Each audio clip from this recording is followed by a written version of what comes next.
Yo, what is going on, you guys? Today we have a little bit of a different video, but we have a little motorcycle action today. Yesterday or 2 days ago, I was riding to my girlfriend's house in Columbus, Ohio, and my Sportster just freaking started spilling gas everywhere. Thankfully, I was right next to a gas station, so I was able to kind of cruise on over and get stopped.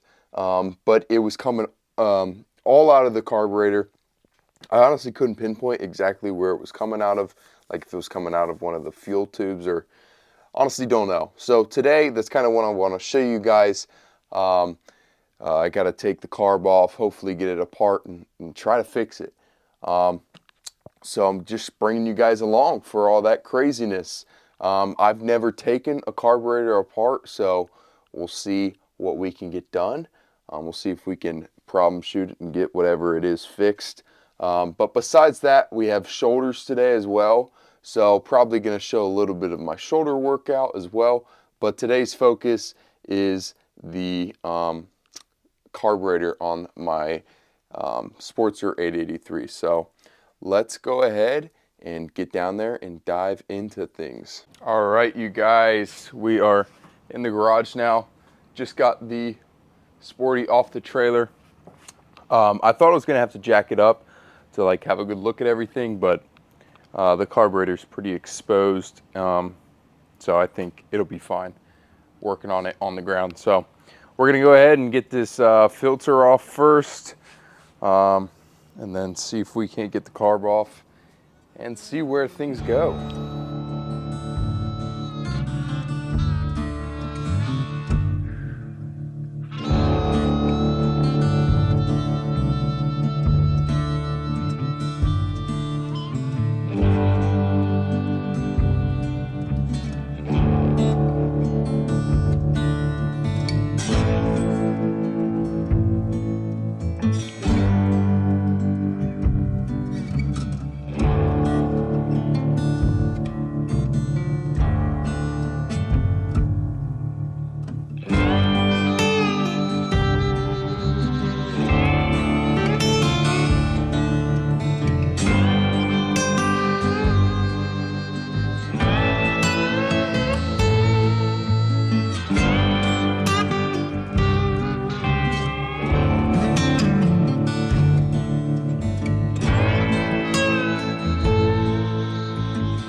Alright, you guys, so after a little bit of trouble, like I said, still learning most of this stuff, so kind of just troubleshooting and learning along the way. Thankfully, my dad was able to help me get everything back on, which helped, but it's running good. At first, when we put it on,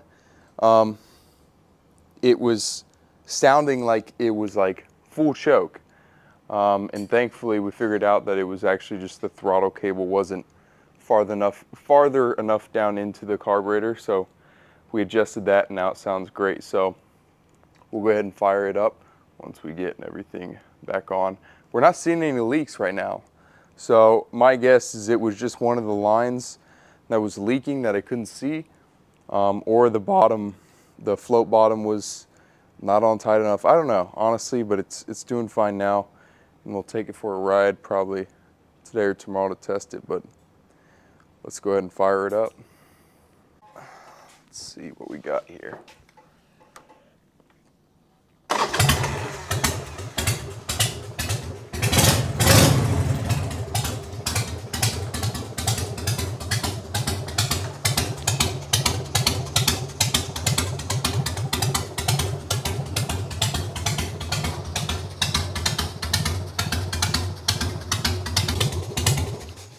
All right, so we're gonna go ahead and take it out on the road, see how it's doing, and then that's that. I think it's fixed. So another thing to mention, I didn't tell you guys this, but I reached out to TC Bros, and I think they're gonna sponsor this bike. So coming up soon, we're gonna probably hardtail it out, do the new fork tubes on it to extend the front, new fender, sissy bar, the whole 9 yards. So just be ready for that to come. We're gonna really pimp this thing out. So let's go ahead and ride it and I'll tell you guys how it goes.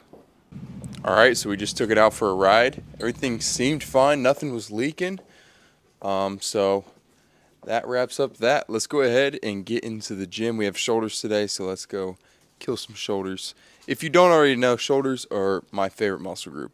I spam side raises like 3 or 4 times a week, even outside of my shoulder day. So I get excited for shoulders. But we're going to eat some oatmeal, carb up, and then go murder them. Let's go. All right, what is going on, you guys? Today is actually like the following week. But it's morning out, beautiful out. We got a cup of coffee, so let's go ahead and dive into this workout. Just going to watch it with you guys, follow along. So we started with rear delts, doing these rear delt flies. My Planet Fitness just got a new rear delt and pec deck machine, so these actually felt good. Kind of a new change up. I don't know if you guys have ever tried like new machines, or when your gym gets new machines or you try new gym. It's always like a really stimulating day, just because it is like a different feeling. So started with those, and then moved straight into just rear delt, like dumbbell rear delt flies. I haven't done these in a while because I typically have issues, but thankfully doing kind of like the warm up with the pec deck, or reverse fly on the pec deck machine kind of got me ready and primed for those. And then straight into these face pulls. You guys have probably seen Sam Sulik do these, and I like to do these after everything.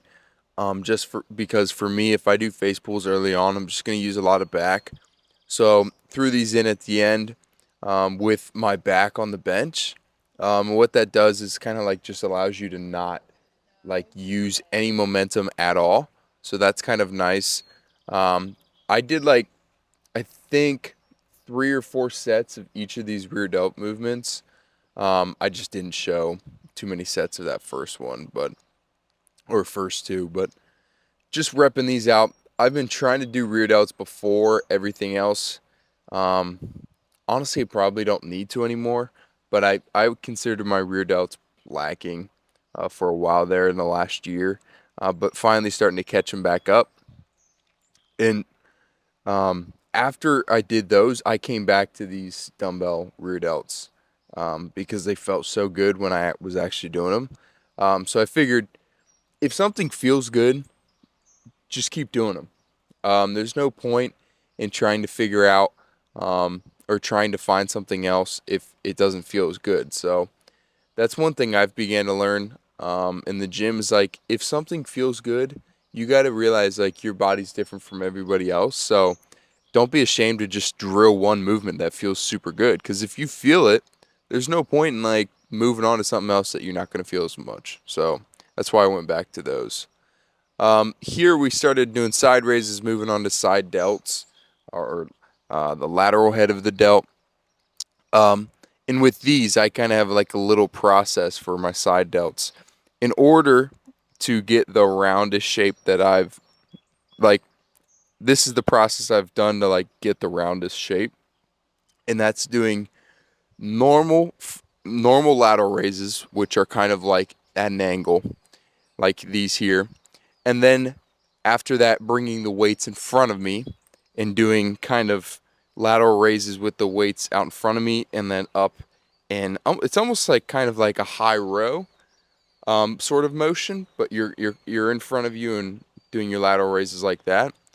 And then after we're exhausted there, so we usually do like 10 to 12 normal, 10 to 12 here. And then once we're exhausted there, we'll go straight arms out to the side at our hips, like I'm doing here, and just really, really murder them out.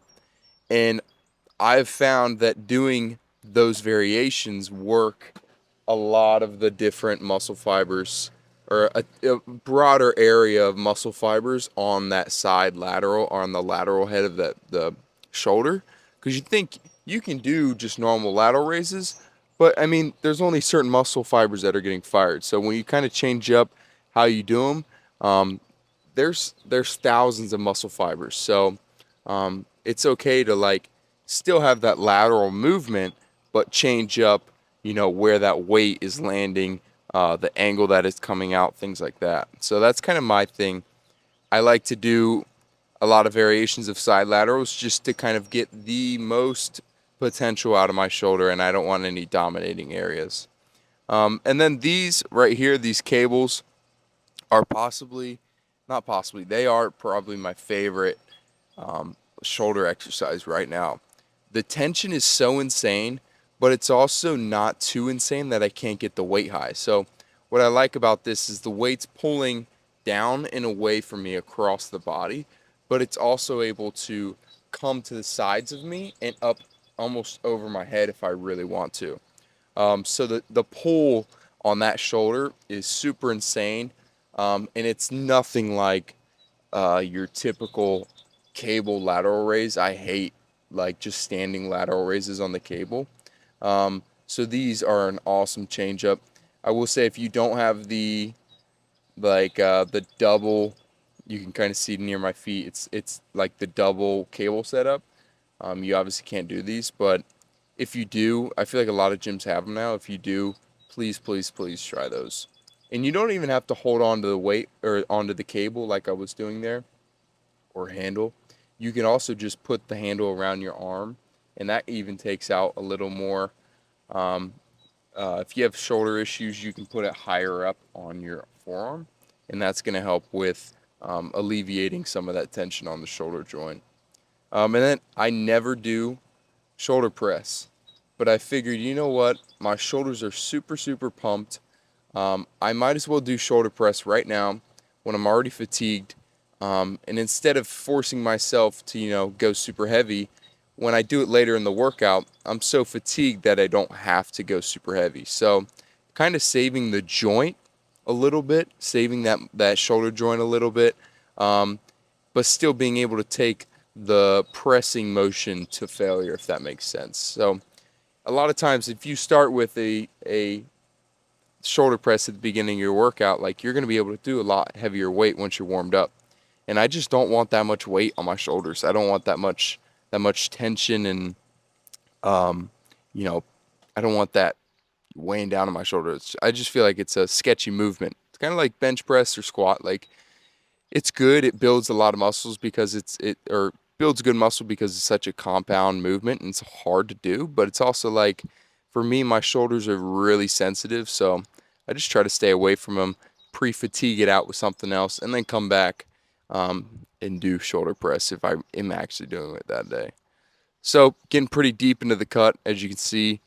Um, really shredding down. Probably won't go too much longer, probably another 2 weeks of the cut here. Um, and probably just maintain for the rest of the summer.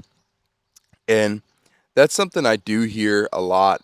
I've done in the last couple years. It's kind of just gotten really, really lean at the beginning of summer, and then just kind of maintained for the rest of the summer and honestly into like the fall. And I'll probably start bulking in like November. And I've just found that to be nice. And what I'll do starting out too, not even starting out, but what I'll do is even into my bulk, I will keep doing cardio and I will keep doing cheat meals. So I'll eat pretty clean all week, pretty strict, and then have a cheat meal also still on my bulk and still be doing cardio on my bulk. Um, I know most people on their bulk will kind of just pig out, and that's kind of what I did at the end of this last bulk. Was kind of like, I'm eating ramen noodles, I'm eating cereal every day, I'm eating all this other crazy stuff every day, which is fine. Like you put on muscle, but for me, um, I just I love dieting throughout the week and then having a cheat meal. Um, so even on the bulk this time around, at least for the first portion of it, I found it helps me build muscle more gradually when I do like I'm still in a calorie surplus throughout the week, but it's really strict food, sticking to the diet, not really venturing off to like what you would consider non-diet foods like cereal or noodles or things like that. Possibly a little cereal now that I'm thinking about it, like before workouts, but uh, just staying pretty strict during the first half of that bulk. And I'll probably stay like that the whole bulk, honestly. But this last bulk, I was doing great, gaining muscle gradually, staying, decently lean, doing cardio, dieting all week, and then having cheat meals. And I was gaining weight, perfect. And I got super sick and I dropped a whole bunch of weight. And I realized like it wasn't coming back on as fast as I needed it to. So I started basically what you could consider a dirty bulk. What I would do is like 80-20. So like 80% of my calories were, good quality food, eggs, milk, beef, rice, things like that. And then the rest of it was, you could consider junk food, ramen noodles, cereal, things like that, just to kind of get calories in. Um, and honestly, if I'm thinking about it, I think this style of bulking that I'm doing, like the dieting all week and having a cheat meal, is honestly more gradual for me because I'll probably only be eating maintenance calories to maybe like 1 to 200 calories more each day. So it's not a crazy ball or not a crazy calorie surplus throughout the week.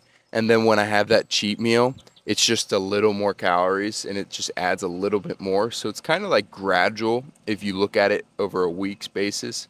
So instead of like having a bunch of calories every day. It's kind of like restrictive, a little during the week, and then that cheat meal really helps me go over that calorie surplus for the week and helps put on size, but more gradually at least. That's kind of how I feel.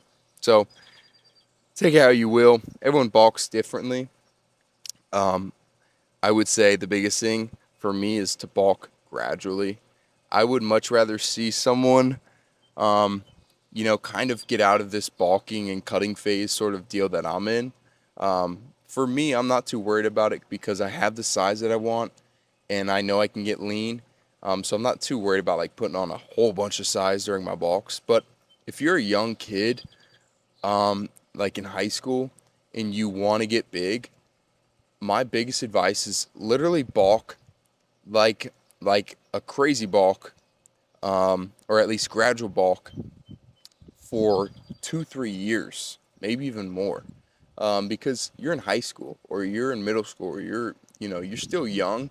So I would bulk up and put on as much size as you can until you know you get to like your 20s. Because when you get into your 20s, you're gonna want to get lean for certain things. You're gonna want to get lean for vacation or get lean for summer or college, things like that. So, or even just life, if that makes sense. So right now, if you're young, bulk up, because that's the biggest thing with guys, younger guys, is like, they ask me for advice how to bulk up, which is fine and it works, but it's like they're only going to bulk for 3 months. And it's like, I mean, you're young. It's not like you're going to put on that much weight.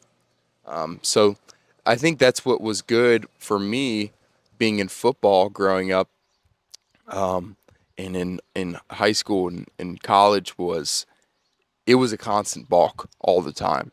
So over the years, I've slowly, gradually build up this muscle mass.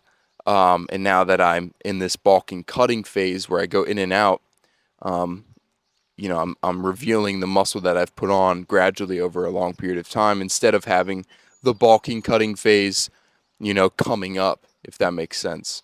I was just kind of consistently putting on muscle the whole time, instead of going in and out of bulking and then cutting, because that's not really like realistic when it comes to like putting on size. You can't force feed yourself a couple months and then starve yourself another couple months and then expect to put on, substantial size. And that I expect that, honestly.